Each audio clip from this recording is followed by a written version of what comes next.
استاد صاحب نے کلاس میں موجود جسمانی طور پر ایک مضبوط بچے کو بلایا، اسے اپنے سامنے کھڑا کیا، اپنا ہاتھ اس کے کندھے پر رکھا اور بولے، تگڑا ہو جا۔ پھر اسے نیچے کی طرف دھکیلنا شروع کر دیا، یوں کہہ لیجئے کہ دبانا شروع کر دیا۔ وہ بچہ تگڑا تھا، وہ اکڑ کر کھڑا رہا۔ استاد محترم نے اپنا پورا زور لگانا شروع کر دیا۔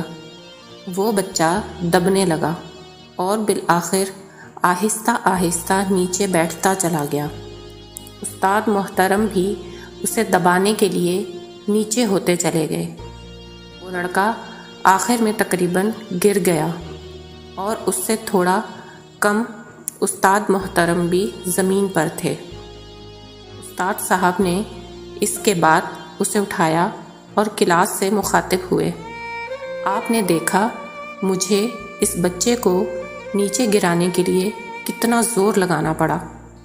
دوسرا یہ، جیسے جیسے نیچے کی طرف جا رہا تھا میں بھی اس کے ساتھ ساتھ نیچے جا رہا تھا، یہاں تک کہ ہم دونوں زمین کی سطح تک پہنچ گئے۔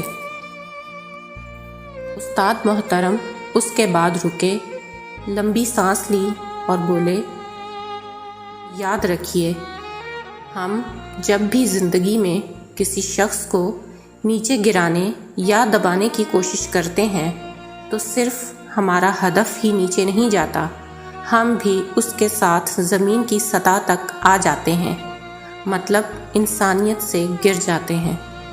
جبکہ اس کے برعکس، ہم جب کسی شخص کو نیچے سے اٹھاتے ہیں تو صرف وہ شخص اوپر نہیں آتا، ہم بھی اوپر اٹھتے چلے جاتے ہیں، ہمارا درجہ، ہمارا مقام بھی بلند ہو جاتا ہے۔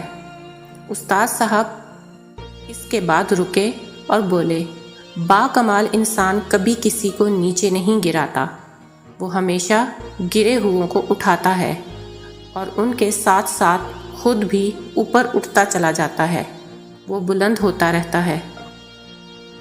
نوٹ: اس پیغام کو دوسروں تک پہنچائیے تاکہ اللہ کسی کی زندگی کو آپ کے ذریعے بدل دے۔ شکریہ۔